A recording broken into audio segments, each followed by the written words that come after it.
If else if ladder அப்படின்னா if condition இருக்கும், அதுக்கு கீழே வந்து எல்ஸ் இஃப் பக்கத்துல கண்டிஷன் இருக்கும். அதே மாதிரி இன்னொரு எல்ஸ் இஃப் பக்கத்துல கண்டிஷன் இருக்கும். அதே மாதிரி நம்பர் ஆஃப் எல்ஸ் இஃப் வந்து நம்ம கிரியேட் பண்ணலாம். Okay, for more condition checking. இதுதான் எல்ஸ் இஃப் லேடர். இது என்ன ப்ராசஸ்? இது வந்து எதுக்கு வந்து நம்ம நெஸ்டட் இஃப் எல்ஸ் பார்த்தோம் இல்லையா, அதுக்கு பதிலா ஏன் இந்த கான்செப்ட் வந்திருக்கு அப்படின்னா, இப்ப நெஸ்டட் இஃப் எல்ஸ் எடுத்தோம் அப்படின்னா ஒரு அவுட்டர் கண்டிஷன் வந்து நம்மளுக்கு ட்ரூ ஆகுதுன்னா உள்ள வந்து இன்னர் கண்டிஷன் போகும். ஸோ இன்னர் கண்டிஷன் ட்ரூ ஆச்சுன்னா அதுக்குள்ள இருக்க இன்னர் கண்டிஷன் போகும். ஸோ இன்னர் கண்டிஷன் வந்து அப்படி நம்ம எத்தனை அவுட்டர் கண்டிஷன் ட்ரூ ஆச்சுன்னா உள்ள எத்தனை இன்னர் கண்டிஷன் இருக்கோ அத்தனை இன்னர் கண்டிஷனையும் செக் பண்ணிட்டு தான் கம்பைலர் வந்து வெளியிலே வரும். ஓகே, அப்போ இங்க வந்து என்ன நம்மளுக்கு டிஸ்அட்வான்டேஜ் அப்படின்னா, நெஸ்டட் இஃப் எல்ஸ்ல கம்பைலர் வந்து கம்பைலேஷன் டைம் அதிகமா எடுத்துக்குது. ஏன்னா உள்ள இருக்கக்கூடிய எத்தனை இன்னர் இஃப் இருக்கோ அந்த அத்தனை இன்னர் இஃபை வந்து போயிட்டு எல்லா ப்ராசஸ் முடிச்சுட்டு தான் வெளியிலே வரும். இதே வந்து இஃப் எல்ஸ் இஃப் லேடர் கொடுத்தோம் அப்படின்னா இஃப் கண்டிஷனை செக் பண்ணும். செக் பண்ணி ட்ரூ ஆச்சுன்னா ட்ரூ அந்த கீழே இருக்கக்கூடிய body of the statement execute பண்ணும். இதே வந்து ஃபால்ஸ் ஆச்சுன்னா அடுத்து இருக்கக்கூடிய எல்ஸ் இஃப் அப்படின்ற அந்த லைன் அந்த ஸ்டேட்மெண்ட்டுக்கு வரும். அங்க இருக்கக்கூடிய அந்த கண்டிஷனை செக் பண்ணும். கண்டிஷன் செக் பண்ணா அந்த அதுக்குரிய பார்ட்டை மட்டும்தான் எக்ஸிக்யூட் பண்ணும். இப்ப நம்ம ப்ரோக்ராம்ல எல்ஸ் இஃப்னு போட்டு நம்ம ஒரு 50 எல்ஸ் இஃப் கொடுத்திருந்தோம், எல்ஸ் இஃப் போட்டு நம்ம லைன் கிரியேட் பண்ணியிருந்தாலும் ஒரு எல்ஸ் இஃப் லேடர் ஒரு எல்ஸ் இஃப் ஸ்டேட்மெண்ட் வந்து நம்மளுக்கு ட்ரூ ஆச்சுனாலே மத்த இருக்கக்கூடிய எல்லா எல்ஸ் இஃபையும் ஸ்கிப் பண்ணிரும். இதுதான் வந்து இந்த இஃப் எல்ஸ் இஃப் லேடருடைய advantage. Okay, nested if else statement disadvantage, இங்க இஃப் எல்ஸ் இஃப் லேடர் வந்து அட்வான்டேஜ். ஏன் அப்படின்னா நம்மளுக்கு அந்த கம்பைலர் வந்து அந்த லைன் பை லைன் அந்த கம்பைலேஷன் டைம் இது வந்து கம்மியாகுது, அதனால அந்த எக்ஸிகியூஷன் டைம் அதிகமாகுது. இதுதான் இதனுடைய அட்வான்டேஜ். ஸோ இதனுடைய ஃப்ளோ சார்ட் பார்க்கலாம். ஃப்ளோ சார்ட்ல வந்து ஃபர்ஸ்ட் வந்து கண்டிஷன் செக் பண்ணும். இஃப் கண்டிஷன் இருக்கும், அதை செக் பண்ணி கண்டிஷன் ட்ரூ ஆச்சு அப்படின்னா கீழே இருக்கக்கூடிய statement body of the statement execute பண்ணிடும். எக்ஸிக்யூட் பண்ணிட்டு கீழே எல்சிஃப் கொடுத்து எத்தனை கிரியேட் பண்ணாலும் அது எல்லாத்தையும் ஸ்கிப் பண்ணிடும். ஸ்கிப் பண்ணிட்டு அப்படி வந்து என்ன ஆயிரும் அப்படின்னா ப்ரோக்ராம்ல இருக்கக்கூடிய மத்த லைன் வந்து இருந்துச்சுன்னா ஸ்டேட்மெண்ட் எக்ஸ் இருந்துச்சுன்னா அது எல்லாமே எக்ஸிக்யூட் பண்ணும் டில் ப்ரோக்ராம் எண்ட் ஆகுற வரைக்கும்.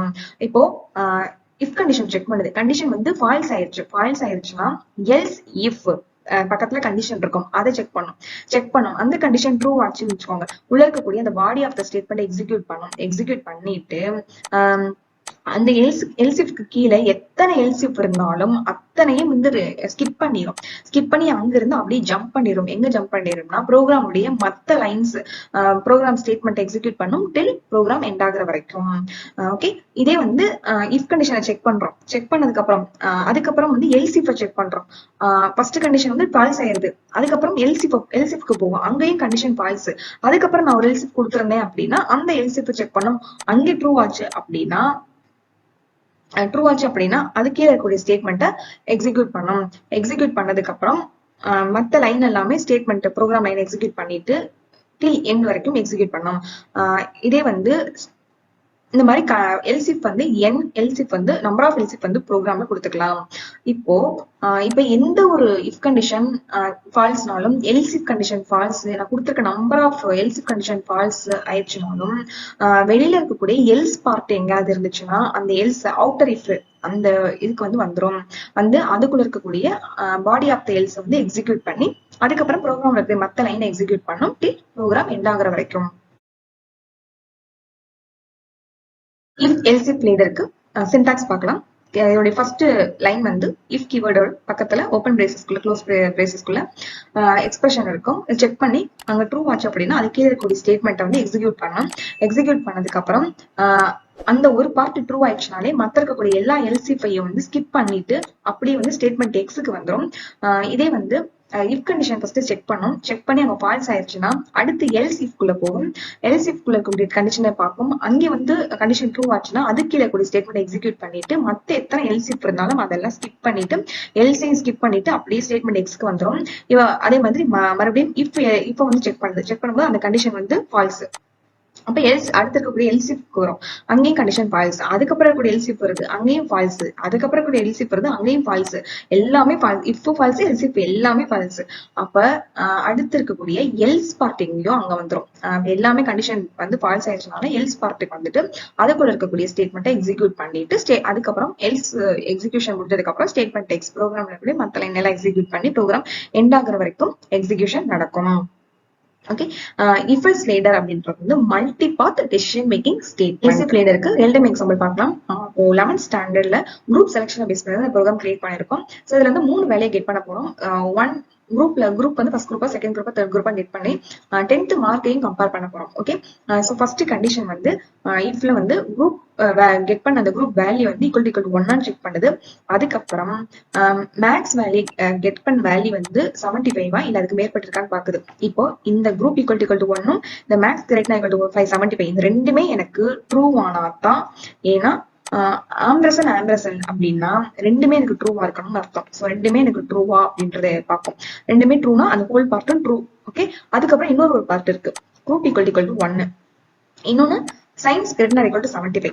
சோ இந்த ரெண்டுமே செக் பண்ணுது, சயின்ஸ் வேல்யூ செக் பண்ணுது, குரூப்பையும் செக் பண்ணுது. இது ரெண்டுமே எனக்கு ட்ரூனா அந்த ஹோல் பார்ட்டும் நம்மளுக்கு ட்ரூ. இப்ப எங்கிட்ட ட்ரூ இருக்கு, எங்கிட்ட ட்ரூ இருக்கு, நடுவுல வந்து ஒரே ஒரு ஆம்பரசன் சிம்பிள் இருக்கு.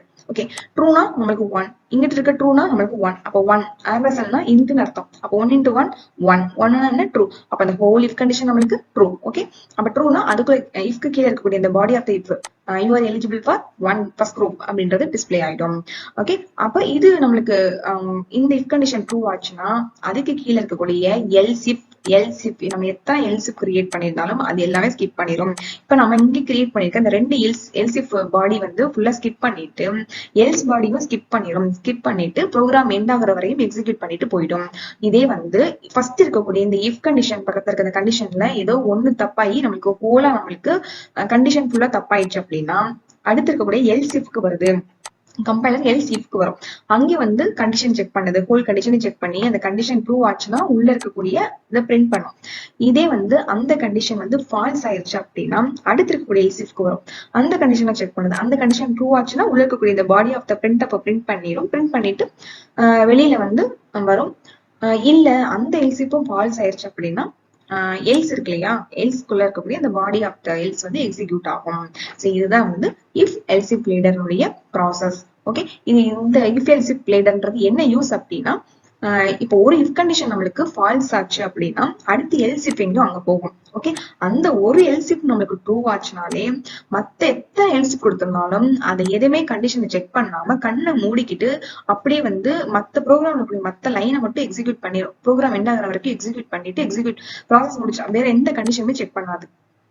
ஓகே, வேற எந்த எல்சிஃப் இருந்தாலுமே அங்க கண்டிஷன் செக் பண்ணாம ப்ராசஸ் வந்து கம்ப்ளீட் பண்ணும். இதுதான் இஃப் எல்சிஃப் லேடர்னுடைய யூஸ். இதே நெஸ்டட் இஃப் எல்ஸ் எடுத்தோம் அப்படின்னா இப்போ ஒரு இஃப்குள்ள உள்ள வந்து ஒரு 10 இஃப் கிரியேட் பண்ணி வச்சிருந்தோம்னால அந்த 10 இஃபையும் வந்து ஒரு இஃப் ட்ரூ ஆச்சுனாலே உள்ள இருக்கக்கூடிய எல்லா இஃபையும் வந்து எக்ஸிக்யூட் பண்ணி ட்ரூவா ஃபால்ஸான்னு பார்த்ததுக்கு அப்புறம் தான் வெளியிலே வந்து மத்த இருக்கக்கூடிய ப்ராசஸை வந்து பண்ணும். அதுதான் வந்து இந்த நெஸ்டட் இஃப்க்கும் இந்த இஃப் எல்சிஃப்க்கும் இருக்கக்கூடிய டிஃபரன்ஸ். சோ இந்த இஃப் எல்சிஃப் லேடர் தான் நம்மளுக்கு அட்வான்டேஜ்.